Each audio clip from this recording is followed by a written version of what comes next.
Right. Good morning, everybody. I hope that my voice is clear enough for you.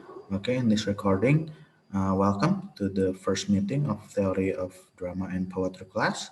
My name is Ani Anjaya, and I will be your lecturer for this whole semester.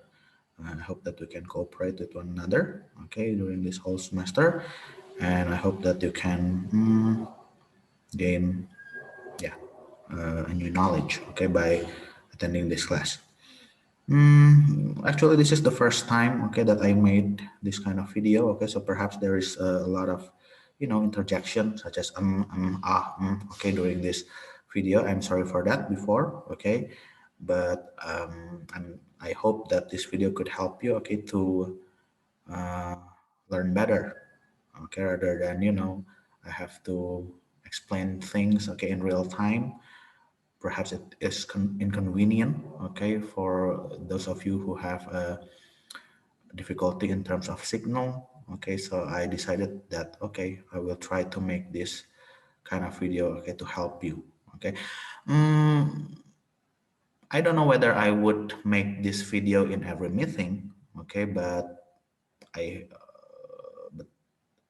I hope that I could, okay, but in case that I couldn't, okay, we will have a meeting on via Zoom, okay, and I will record, okay, the meeting, okay, so that I can share, okay, the recording, okay, in the form of video after the class.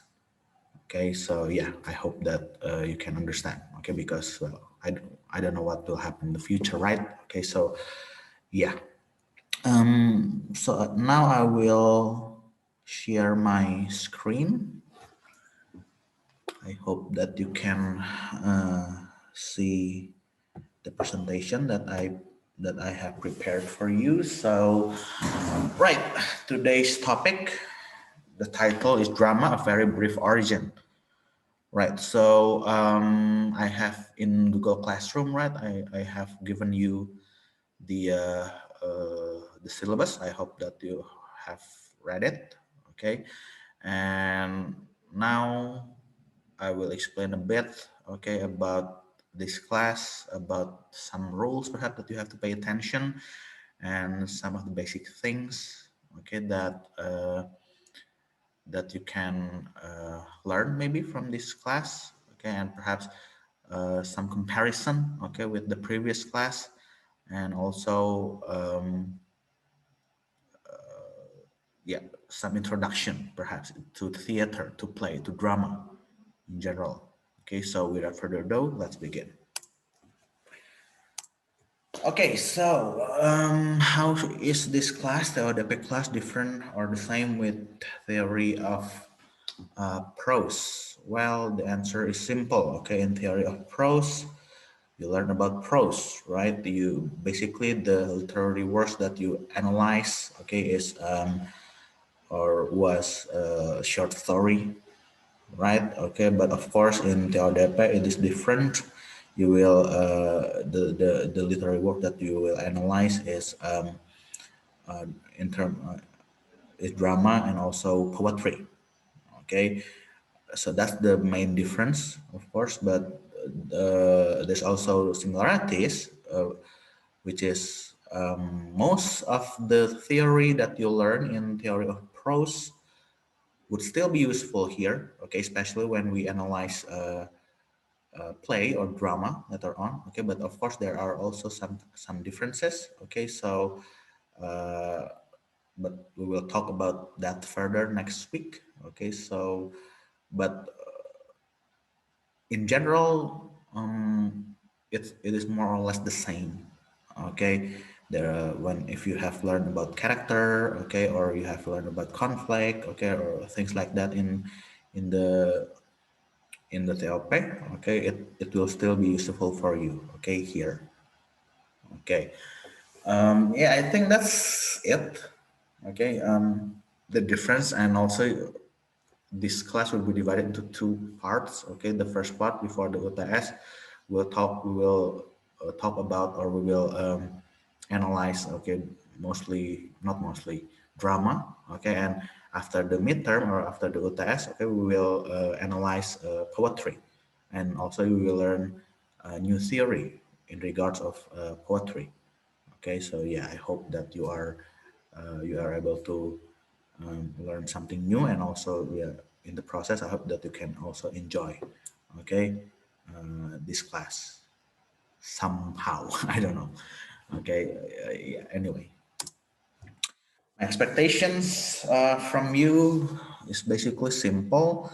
I want you to uh, pass this class basically, okay, all of you if possible, okay, especially for you who have repeated this class multiple times, okay. I hope that you can finally pass this class. Mungkin lolos juga nggak apa-apa gitu ya, kalau misalnya lulus susah ya lolos aja gitu ya.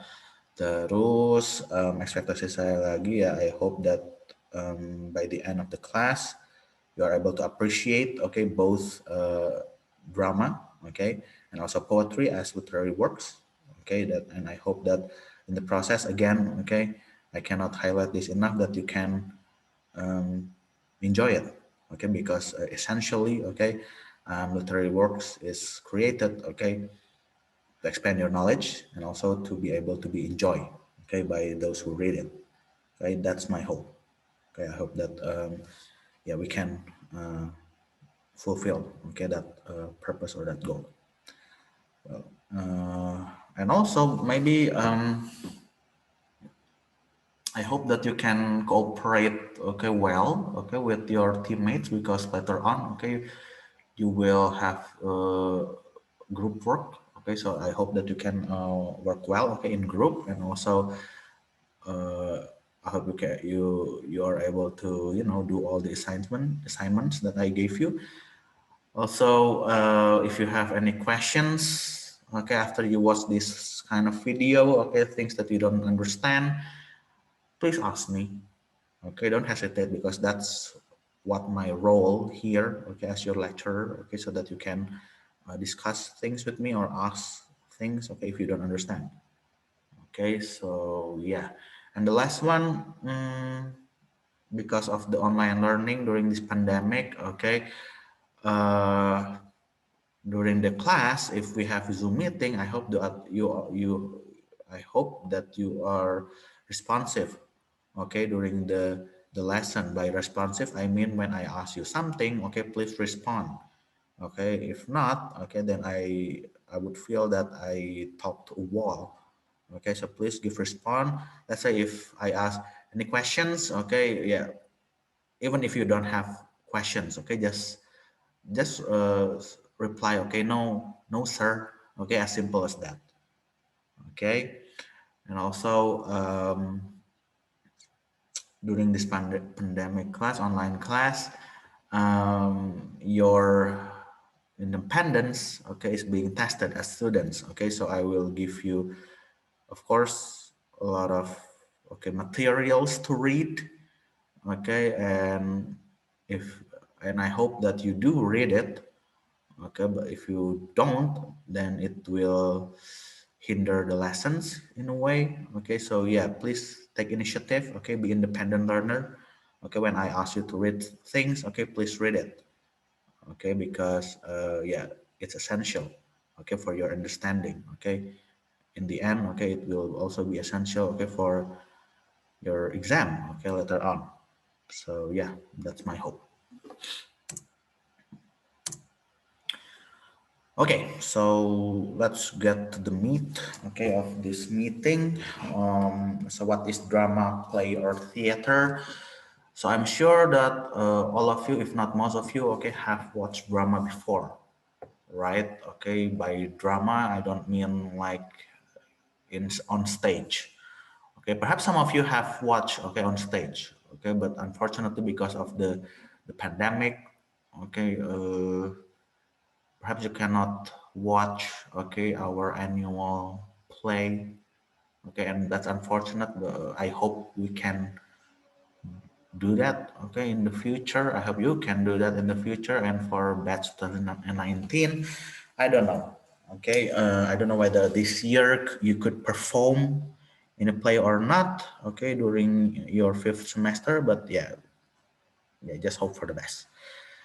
But go into the main topic again. What is drama, play, and theater? Well, in the simplest term, okay, I can say to you that drama or play or theater is like a simulation of life itself that is being represented on stage, okay, by actor or actors, okay, that have role, okay, in those plays. Okay, so it's like simulation. Of course, it is not real, but what is presented, okay, on the on stage, okay, usually reflect reality. Okay, even though sometimes perhaps, okay, the content of the play is absurd, doesn't make any sense, okay, but if you look further, okay, sometimes it could reflect reality deeper than even the reality itself. Okay, and if you want to go to philosophical zone, let's say, okay, yeah, you can say that we can compare our own life as a drama or a play, right? After all, in our life, okay, we have our roles, right? Multiple roles sometimes, okay, in our life that we have to play, right? At our home, okay, we have to be the child, okay, from our parents, right? On the campus, okay, you have to play the role of students, right? Later on, when you graduate, you have to, fill your roles perhaps as a parent or as a manager, perhaps as a boss or as a employee or employer, okay, things like that. But the difference is that in real play, okay, your role is end, okay, at the end of the play. After the curtain is closed, that's the end. But in the play of our life, okay, it only ends when we die. Okay, so if we want to talk about play philosophically, okay, yeah, our life, okay, we can consider our life as a play as well. Okay, so anyway, so let's start from the basic first in terms of etymology or the roots of words. Okay, drama is originated from the ancient Greek. Okay, it is pronounced drowned.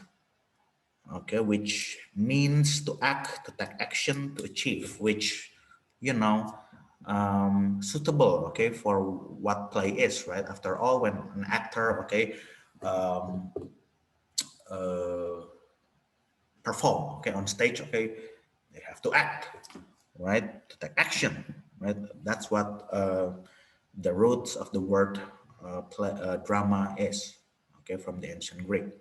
And when we talk about play or drama, of course, today, okay, it is not limited only on the drama that you watch on stage, right? If you have Netflix account, if you have, Disney Plus or HBO Max, okay, there are a lot of drama, right, that you can watch. Okay, yeah, that could also, okay, considered as drama, okay, but not performed on stage, but in the form of series, right? But the essence is the same, right? It is those drama that you watch, okay, on those streaming service, basic or in the movie, okay, it tries to represent a form of reality, right? The same with drama in theater or on stage, right? It's just the medium that are or that is different, right? So we go back to the roots, okay, of what drama is, okay. So let's talk about the Greek drama. If you have read, okay, the book by Christopher Rasky, okay, that I have asked you to read, okay, perhaps you have know about this, okay. This is just the repetition, okay, of what you read, just to complement, okay, your understanding, okay, after you read. But if you haven't read it, yeah, just yeah, I hope that next time you read it, okay. But yeah, I will not go into much details, okay. Just the broad stroke, okay, in this explanation. So anyway, so drama basically could be traced, okay, back before Christ, or in Indonesia Masehi, okay, 500 BC in Athens. And if we know now, okay, we know drama now, okay, as a form of entertainment, right? But back then in Greek, in the ancient Greek, okay, drama is really not really performed, okay, as a form of entertainment actually, okay, but it is actually, okay, religion, have root in religion, okay. It is used as a ritual, okay, to worship gods, okay, and the particular gods that they worship, okay, through performing, okay, or through performance, okay, is Dionysius, the Greek god of wine that rules, okay, fertility, okay, festivity, and religious ecstasy. Okay, so if you take a look at the picture, okay, yeah, perhaps that's more or less, okay, how it were performed back then, okay, with, minimum clothing and things like that, okay, because, you know, uh, Dionysius is the god of wine. Okay, so yeah, most of them, okay, who perform in the play, okay, perform it not sober, okay, drunk, and also they perform in a stage called a theatron, which we later known as theater. So what kind of thing is theatron? It is things like this. So it's like a circular, like a coliseum, right? No roof. Okay, so of course the audience, okay, sits on this position, okay, and the performer is on the middle there. So since there's no roof, okay, if it's rain, then it's rain, okay. So it depends. So you have to perform in a good weather, of course, right? So just for your reference, okay, this is Dionysius, okay. He is called Dionysius in Greek mythology, but in Roman mythology, okay, this particular god is called Bacchus. Okay, so why I give you this info about this god? Well, yeah, simply because he's the root, okay, of why drama is being performed in the first place. Okay, right. So let's talk about genres then. Okay, yeah, I think, okay, you are already familiar with this, and I'm sure you have heard this at least once in your life, of course. Okay, but let's explain about the four basic genres of Greek drama. Okay, so there are four of them, as you see in the presentation. There are tragedy, comedy, tragicomedy, and satire. Okay, yeah, tragedy, okay, is of course, you can define it, okay, in simplest term, okay, as a play, okay, that usually end, okay, in tragedy, in bad ending for the characters that in it, okay.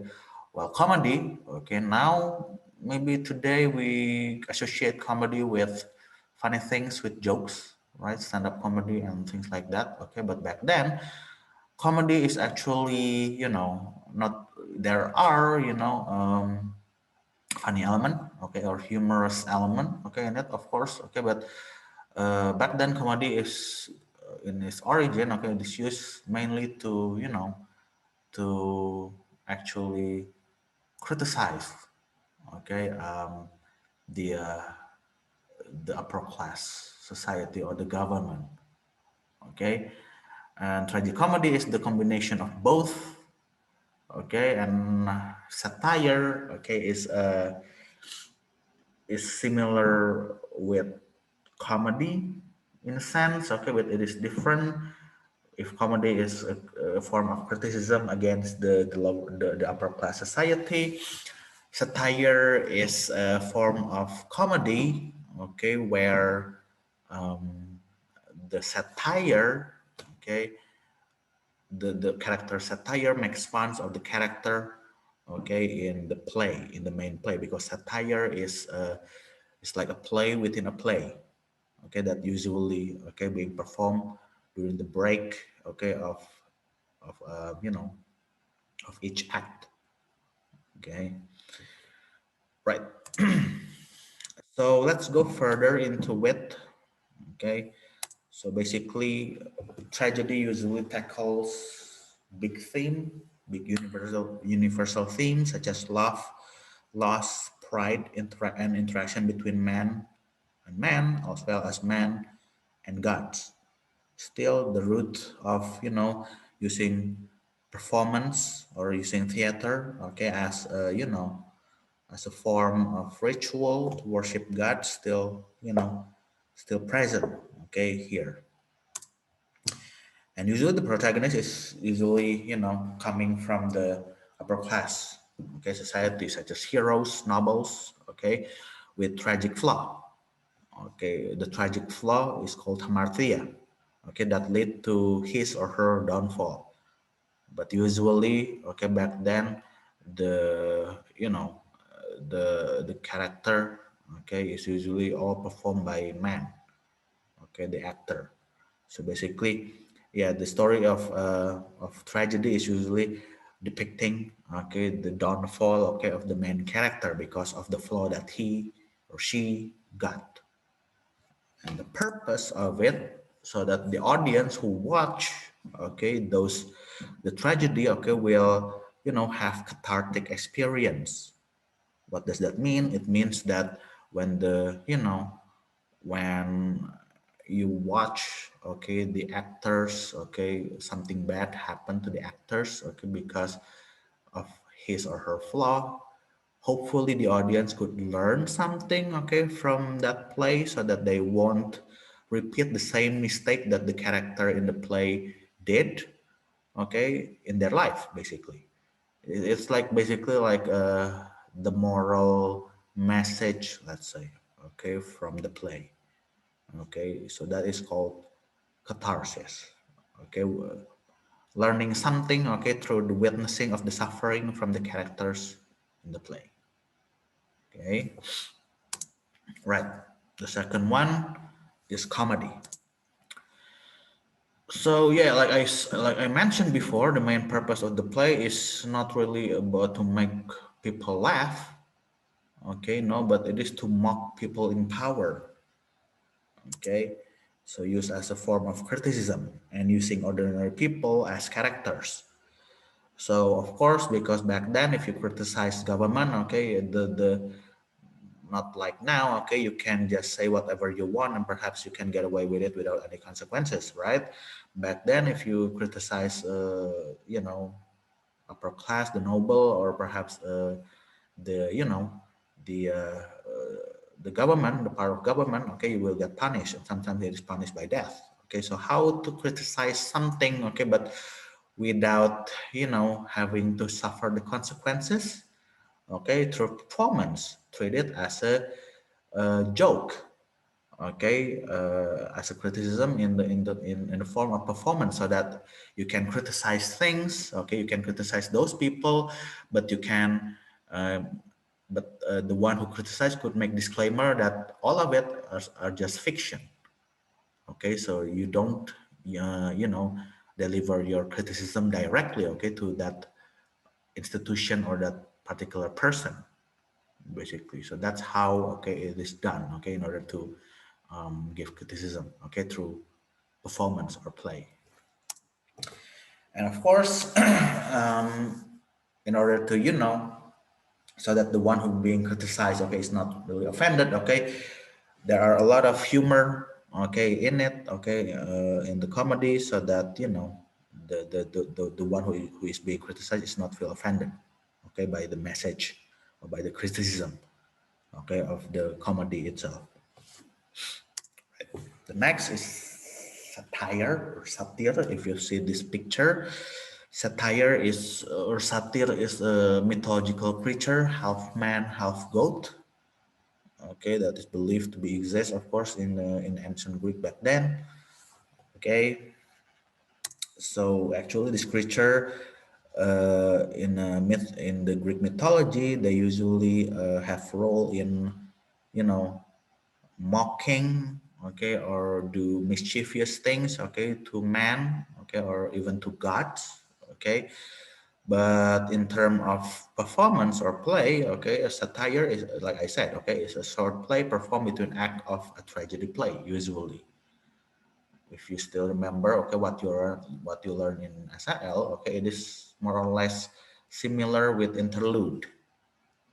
Okay, so it is a play within a play, okay, that is acted, okay, between act. And the purpose is to comment and make fun of the character's hardship, basically, okay, so that to ease the tension of the audience who watch the play, basically, okay, so that the audience could, could relax a bit, okay, because tragedy plays usually have serious atmosphere, okay, and this satire, okay, is used, okay, to ease the tension and to make fun of the characters, okay, in the play, in the tragedy play that is being performed. And yeah, this is just the repetition of what I explained to you. So satire is a person usually act as a satire, a half man, a half god, and a servant of Dionysius. So the one who make fun of the character is, yeah, is a person, okay, in, in a satire costume, basically. Okay, so yeah. So we move on from the ancient Greek place to the place in England. So I think, okay, you have learned about this in a survey of English literature, but I don't know whether you still remember or not. I will just repeat it a bit, okay?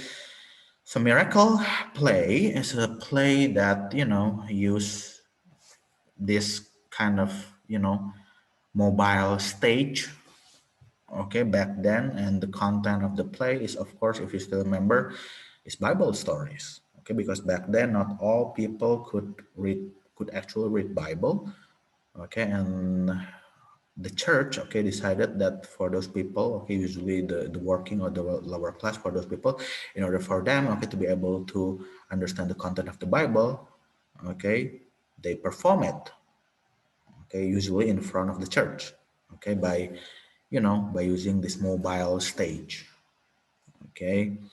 While morality plays, okay, if you still remember, is the kind of play where the character, okay, is the embodiment of virtues, okay. So let's say, or vice, okay. So the actors, okay, is play as, for example, as kindness, okay, or as anger. Yeah, just imagine it as Inside Out, right? So it is like the, the when a person act, okay, as a kind of, characteristic of man, basically, okay. And usually the purpose is to show how a person should behave, basically, in society, okay.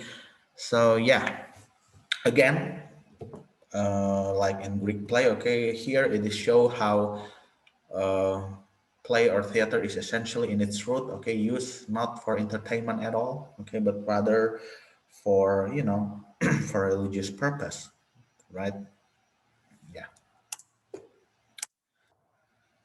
And then um, middle, no, I mean, miracle and morality plays is usually performed in Middle England or in Middle English, okay, and then we move on to the period called the Elizabethan period, right? And when we talk about Elizabethan period, we cannot not talk about Shakespeare and his Globe Theatre. Okay, so in SIL, I'm sure that you have learned about this. Okay, so it is also called the golden age of theater at that time. Okay, because basically theater is like yeah, imagine like it is like a TV. Okay, back then. Okay, yeah, well, people, usually spend their most of the time work, right? So the only entertainment that they got, okay, is, yeah, by watching uh, theater performance, okay, in the place called this Globe Theater. Okay, so yeah, and one of the, of course, the leading playwright back then is none other than Shakespeare. Okay, there's comedy of manners. Okay, well, this is also mentioned, okay, in the book, okay, that I asked you to read, okay, but and this is also mentioned in in SL as well. But yeah, basically, comedy of manners is the kind of, play in the 18th century where the main purpose, okay, is again like satire, okay, to mock, okay, people from the upper class society, basically. Okay, how show how upper class society is shallow. Okay, and how their life is not as interesting, quote unquote. Okay, as people thought, basically. Okay, because yeah, they are silly. Okay, basically because back then the upper class society, because they have money, they don't get education, right? Okay, so that's one of the factors why this comedy of manners is being performed. Okay, because basically the people with money, okay, is basically people who doesn't really have knowledge in anything. Basically, that's why it needs to be criticized by the playwright. Okay, on the 18th century, and the most famous playwright at that time is Oscar Wilde, if you still remember in SIL. Okay, let's move on. And during the 20th century, there is this kind of theater called theater of absurd. Okay, and this man, okay, is called Samuel Beckett. Okay, and perhaps Ibu Jo have also in SIL, okay, have also mentioned this. Okay, and perhaps you have, I don't know whether you have read it or not, but Samuel Beckett is very famous for his play Waiting for Godot. Okay, so basically, what is theater absurd? Like its name, okay, it is a kind of theater that use absurd theme, okay, or absurd topic, okay, as its main plot story. Okay, so basically, it is like using theater or play, okay, to ask philosophical questions, okay, about what is reality, okay, or what is life, okay, or what is the meaning of life, okay, of a man, okay, things like that. Okay, in extreme cases, okay, theater of absurds, okay, there is no really a story, okay, and sometimes there is no even there's no dialogue, sometimes only act, okay, like a silent film, okay, there's also things like that, okay, yeah, basically yeah, it is absurd, okay, weird, okay, right.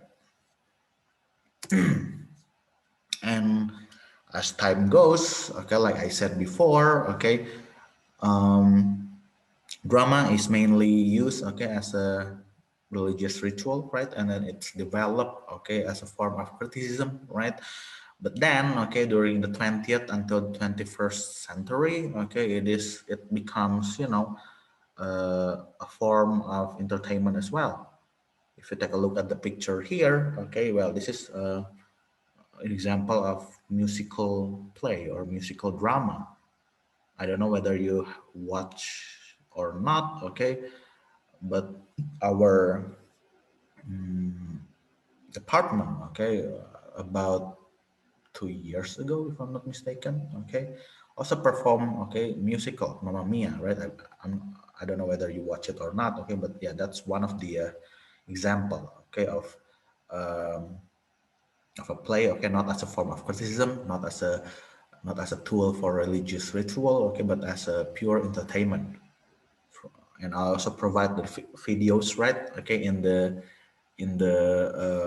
Google Classroom. Okay, Aladdin, right? That's also taken from the Broadway performance. Okay, of Aladdin in Broadway, New York. So anyway, so what we talked so far, okay, is drama or play or theater in Western civilization, right? But of course, the thing that we call drama or performance is not only limited to the Western civilization. Okay, Asia also have, including Indonesia, okay, also have a theatrical performance as well.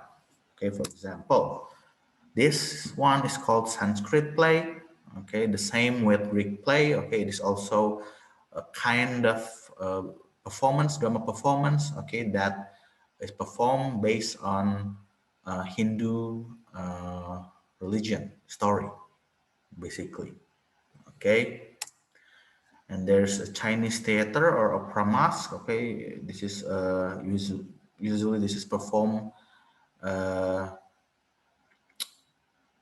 as a way, okay, to recount history what happened in the past, okay, or it can also be considered as, of course, entertainment, okay, but also as a, as a kind of drama, okay, that took historical events, okay, in the past, okay, as a, as the main topic of the play. Okay, usually it is used to preserve, okay, the tradition, okay, of Chinese history, and also to, so that the people who watch it, okay, the audience who watch it could, appreciate, okay, their history, basically. Okay, and there's also kabuki or no.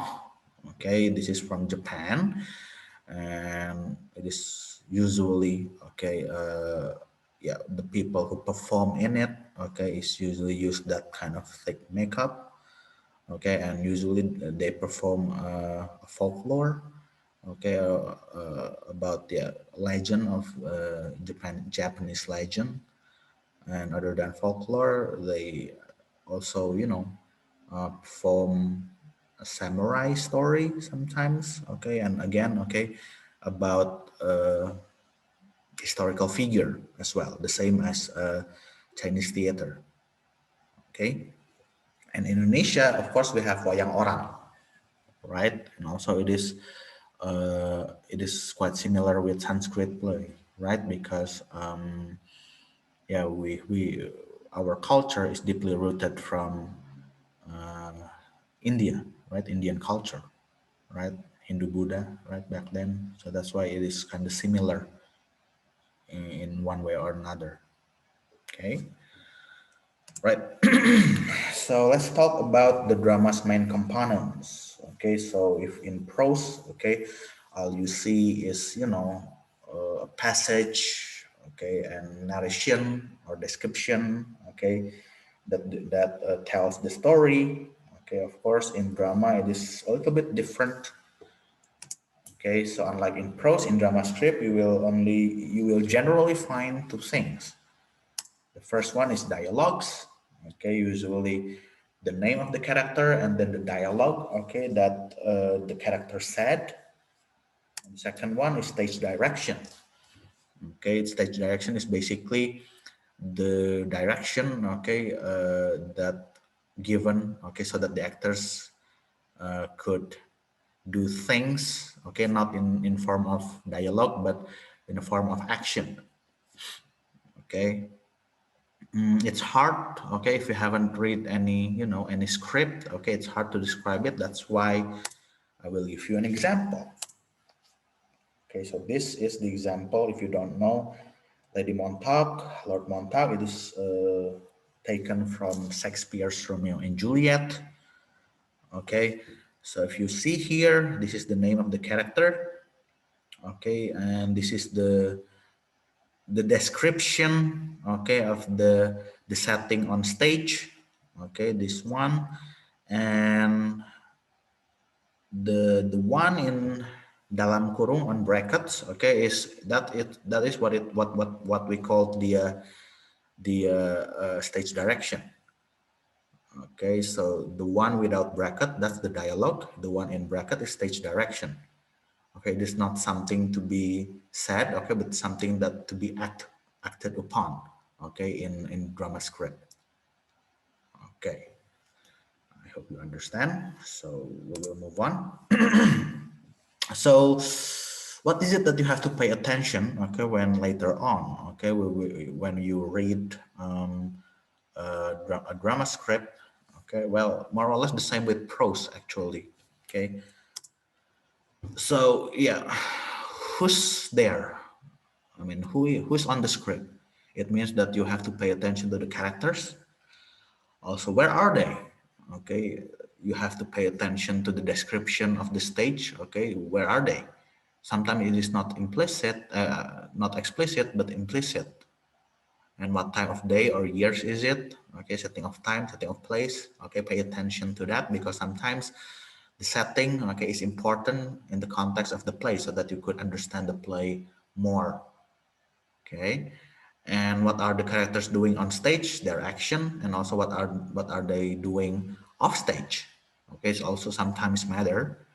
Okay, and what's wrong? By what's wrong, it means what drives them to do things the way to do things that they do on stage. So it means what is the meaning behind their action? Why do the characters in the play do what they did, basically? Okay, so when you read a script, okay, use your imagination, okay, and imagine yourself as an audience, okay, and as you read the script, okay, imagine, okay, how it most likely if it's performed, okay, on a stage, okay. So as you read it, okay, use your imagination as well. What is it that you probably will see and hear, okay, on the stage as a member of the audience? Okay, right. So during this whole class, actually, of course, there we will not perform, okay, any kind of play. There's no time. Okay, we will only analyze the script. Okay, we treat it the same as the prose. Okay, we will analyze it. Okay, we will analyze the literary aspect of the play the same as prose. Okay, and but still, okay, there is also two types, okay, of script actually. Okay, there is the ordinary script that is made to be performed on stage, but there's also the other thing, okay, the other script called closet drama. It is the kind of play or drama, okay, in which the script is created or written, okay, not to be performed but only to be read. Okay, yeah, that there's also that kind of script or that kind of play. And yes, okay, we are only going to analyze it, okay, not perform it, of course. But what we analyze is more or less the same, okay, with the prose. We will later on we'll analyze about the characters, the conflict, the theme, okay, or things like that. Okay, so please don't forget, okay, don't throw away your TLP uh, notes or books yet, okay, because it will still be useful for you. Okay, right. So this is the last thing actually, okay, that I will explain to you, okay, about dramatic convention. So actually, if this is something that we taken for granted, okay, we understand it unconsciously, but when we think about it, it doesn't make sense. Okay, but it is what it is. Okay, so basically, what is dramatic convention? Okay, it is the other word for it is suspension of disbelief. Okay, so when it is like an unspoken rules, okay, that are accepted by the audience of the drama, okay, on stage, but become nonsense off stage if you think about it again. Okay, so there is this kind of rules, okay, when you watch a drama that you just have to accept even though it doesn't make sense. But on stage, it does make sense. Okay, what is the example? This is the example. Okay, so sometimes, okay, in a play, right, if you watch a play, the actors act as if he is or she is whispering, okay, but so that other characters won't hear him or her, okay, but he whisper in a very loud voice, right?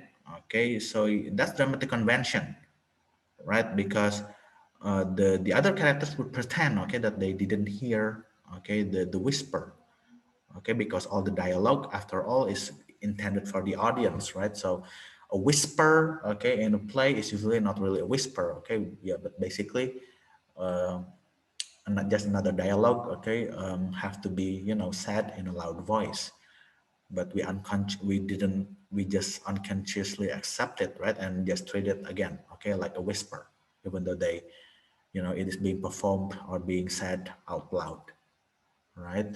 Or in a musical play, okay, sometimes a character, okay, in the middle of a scene, okay, would sing songs, right, in the middle of conversation, and it treated as something normal, even though in reality, okay, if something like that happened, okay, it would be considered crazy, right? If during the conversation you just stand up and then sing a song, right? But in a musical play, it is considered as quote unquote normal, okay?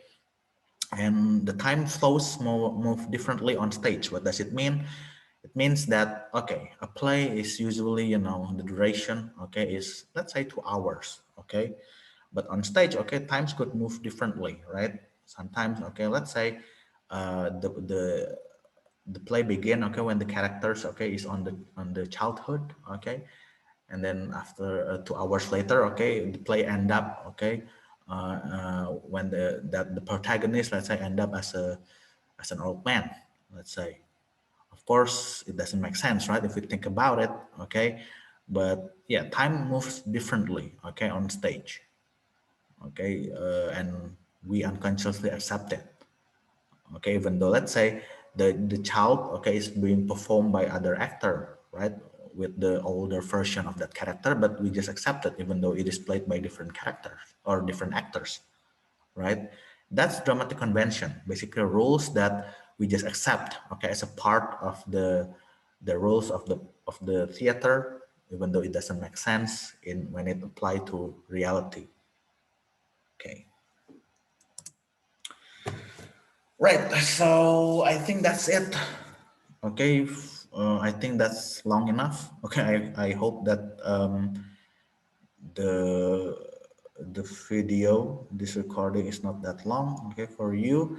Let me just close this presentation or this video with a quotation from Oscar Wilde. Okay, so he said, in regards of the theater as the he regards, okay, theater as the greatest of all art forms, the most immediate way in which a human being can share with another the sense of what it is to be a human being. Okay, so unlike prose, okay, you when you watch drama performance, right, you can see, okay, instead of using your imagination, you can see what actually happened, right? It is more, perhaps more impactful, okay, for the audience. Okay, that's the main difference, okay, between prose and play, actually, how it impacted, okay, the uh, the audience who watch it, okay, differently with how it impacted the one who read prose. Yeah, I will end it right there. Okay, so if you have any questions, okay, please ask them, okay, when we meet on the Zoom after you watch this video. Okay, thank you for watching. Okay, and let's meet on the Zoom meeting. Okay, if you have any questions. Thank you very much.